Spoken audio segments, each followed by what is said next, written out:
welcome again to GPL 357, where we are a few degrees short of a few circle. Easter is upon us, and we are blessed. The Easter Bunny has brought us a magnificent panel. First of all, up the end, as always, is Scotty the barman. Welcome, Scotty. And we have two from the Mighty Corruptible side, or the once Mighty Corruptibles. The new captain, John Denton. Welcome, John. Great to be here, Tony.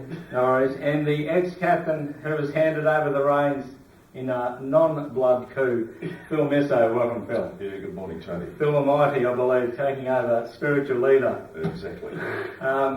As we always do, we'll do some reviews of the round 2 action that we had last week. We'll then search for some lost degrees out on the course where we've gone off-site as well. This year we'll come back to some more reviews. We'll clear the lines with the barman up the end, Scotty, and we'll have a chat with the Corruptibles. We've got a 100-game player to salute, and then we'll do the tips for round 3 coming up this weekend. So we'll start with the reviews, and I'll start off with the Buglers versus the Phoenix, a big blockbuster, the personal blockbuster, and the Phoenix, after a magnificent first round victory. It seems they were rising from the ashes, but I think they rose under a blood red sky, because the colour of that sky was bugler red, and the Buglers absolutely slaughtered them. They nailed them unbeatable, 181. The Phoenix totally and utterly dismissed, 169, and are out of the team survivor. Who have you got there, Johnny? Well, I've got the Tridents and the Ferrets. A very low scoring match. 177 was the Tridents. Good start to their premiership defence, and they're a fairly solid crew, aren't they? Very solid. The Ferrets, 172. Well, that's not a big score, and they're just having a very rough time in getting going this year. And it's predicted that this could be repeated in 2015. Yeah, they wouldn't mind that. They struggled last year. How about you, Phil? Well, I've got the Wanderers and the Wolfpack. The Wanderers 181, great score, against the Wolfpack 176. So the Wanderers having a great start. They all seem to be playing their part very well. And the Wolfpack, well, there's a lot of talk, but not much action yet. That is correct. What about you, Scotty? I've got the F Troop and the Surats, and a bit of a surprise from my point of view. F Troop must be having those lunches again, Tony, because they had another win on the weekend, 2 from 2. They thrive on the lunches, they do thrive on it. 179 to a disappointing Surats, who were very unlucky to lose in round 1, 170. I think a bit of soul searching done by the old Rats. They'll need some soul searching, and talking that, we did go and search for some lost degrees out there as always, and it's amazing what you find out.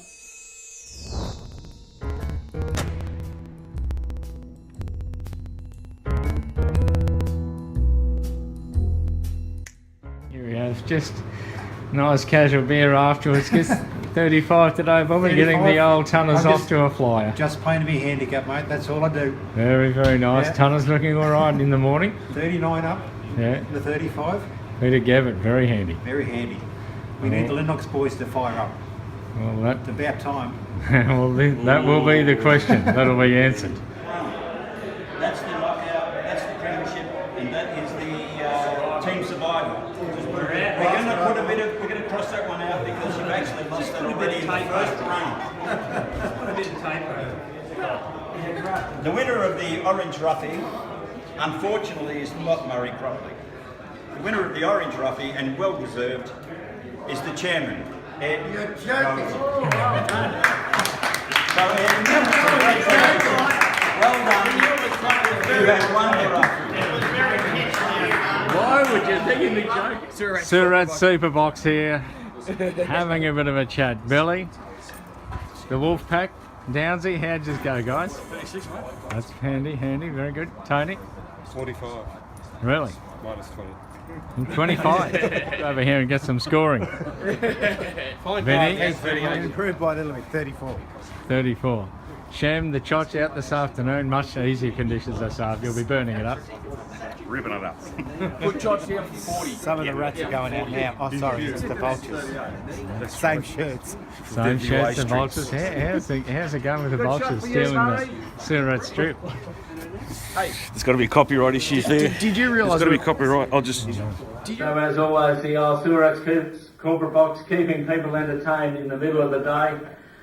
Scotty, as a barman, I'll keep you busy, no doubt. We've got some more reviews now. Scotty, who have you got? I've got my old, the people I put on the chopping block a lot of the time, the Wood Ducks, played Wally's World, and well, after round one, the Wood Ducks looked like they'd turned the corner, but with the return of the captain, they had a defeat by Wally's World, who are always consistent. I think I picked Wally's World to win that match, but yeah, looking honest to Wally's World at the moment. Come on, Scotty, you're the number one ticket holder of the Wood Ducks. You surely didn't pick against them. I think I did. No worries, how about you, Phil? Well, I've got the Vultures and the Gunners. The Vultures, great score, 182. Looks like they're rebuilding for this year's complete 2 wins. And the Gunners, 171, a bit disappointed, and worrying signs for the former GPL heavyweights. Yes, that is true. They need to live. How about you, Johnny? Well, I've got the Tonners and Back Nine Mafia. The Tonners, 180, defeated the Back Nine Mafia, 174. And the Tonners are getting very, very noisy again. They've got to be the most verbose group in the competition, and we'll have to put up with their. I've always said if they win this thing, it's going to be a massive night. It will be a massive night. And then finally, I have the Corruptibles. Your boys were against the All Night Chemists. Now, the Chemists, I think, are a very good team now. I think they've shown everything so far. A good solid win, 181, another good score for the Chemists. And then they got over you boys, the Corruptibles, after your first round disaster out of the Team Survivor. I think you may be searching for meaning as we sit here at the moment, 175, and have now slumped to the bottom of the ladder. Well, can I just make a comment here? Well, we are going to throw to, we're going to clear the lines with the barman, so we'll open the floor up to you, Johnny. Well, have you got something to say? I've got to say that I'm a bit disappointed at the way this season started. I mean, we hadn't done our altitude training at this stage, but at the beginning of the season. You bring it on. We've got a good judge here, off to a wedding. All right. We've got the sledge, Ed Doherty, and Albatross, Phil Barry. Well, I believe both went to China. Got back that morning. They went to China. I believe Ed so's hit form of the Orange Roughie. Right, he did. He's a trophy winner now. He is a trophy winner now, the Orange Roughie, for the With the least top score. The unfortunate caption on it, should have taken up fishing. Yes. Can't get working with these sledge themselves. They are selecting themselves, guys. And well, the other point is we've lost our spiritual leader as a player. We're trying to retain him as a correspondent with our crew. But that's left a huge hole in our playing area, playing group. It's a hole in your fabric, and I'd like to actually talk to you about the elephant in the room. The thread that I think that holds this team together, like I said, is in this shirt. And once again, I've heard rumours that the shirt is on the way out. Can I just go through a bit of history as we've got laid out in front of us? 2009 was when the lime green shirt came out. And this one should come back, I feel, because that was the uniform which we won the. There's no doubt. I think you felt a bit uncomfortable early winner. But then, in 2010, the Yes Cap brought it together. And in the line, you guys bound like ever before to win the premiership. It was magnificent. I still can't believe it. But you shocked the golfing world. And the premiership you did win. You abandoned this straight after that and went to the lime green and the orange. A little bit off colour, a little bit bland. And the end result is you missed the finals both years. But from this, I think that the legendary rapper Biggie Smalls shirt came to fruition. The plan was hatched, and in 2014 you launched this shirt, and you've never looked back. That's right. Straight away won the Team Survivor, the symbol of team excellence all year long. You backed it up the next year. Undefeated almost in this shirt. You almost won the Triple Crown both years. Deep into the finals, prelims both times. And now this was going to be it this year. Triple Crown must have a look at this. There's already, They didn't get a chance to wear it.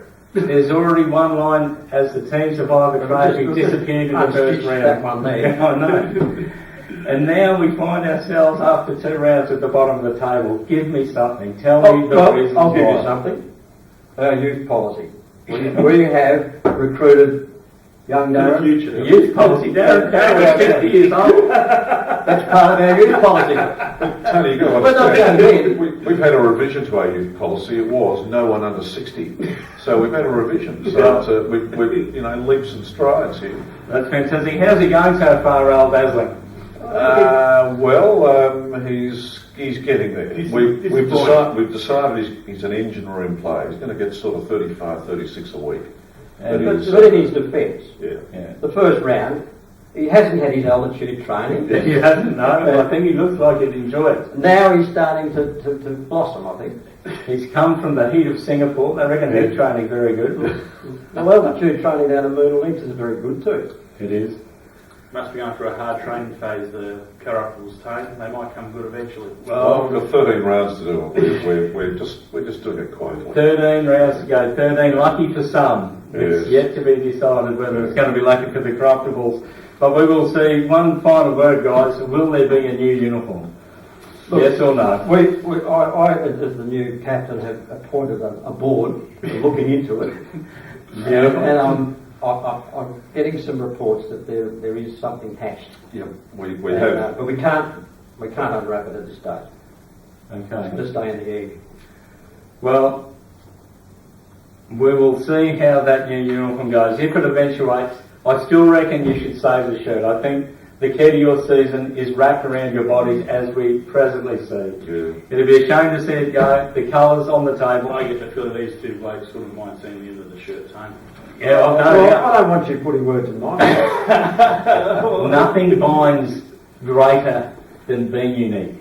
And my God, you guys are unique at the moment. And to go back into the crowd, I think, is an error, but we'll see what happens. Well, we just need to add to this. I mean, you'll have to get a bigger table for next year. We'll have to get a bigger table. But at the moment, you won't have to get a bigger trophy case. But we'll see how it pans out. There's still 2 more trophies on the line, Tone. That's right. There is. And there's 2 crowns left on that cap. We'll see how they go. We do have a 100-game player this week. Keith Finkel, one of the originals from the Phoenix. He was in the original 2008 knockout champion where dear old Percy Adams at 86 years old dragged these guys over the line in that grand final. And last year himself was part of the All Latrobian team after a tremendous season. So well done, Keith Finkel, for your 100 game. All that's left, guys, is the tips. Mm-hmm. So we'll head straight in. The premiers are the Triumphs against the back 9 Mafia. I'm actually going to go for the Mafia to jump back and knock the Tridents over in what I think would be a bit of an upset. Johnny? Look, I'd have to stick with the premiers because I like having a drink with Murray Carmen, and if I went against him, he wouldn't talk to me. Okay, here we go. Ferrets against the Wolfpack. Wolfpack, the old dynasty against the Ferrets. I'm going for Wolfpack. I think they've got a good solid team. Good solid. Oh, I think the Ferrets are going to crawl over their hole. I think they'll do it this week. And that's it. Scotty? Ferrets are becoming irrelevant, but I think the Wolfpack might get the job done. Scotty, the Mighty Tunners versus the Gummers. This once would have been a blockbuster, but the Gummers struggling so far this year. Hard to go past the Tunners. Myself?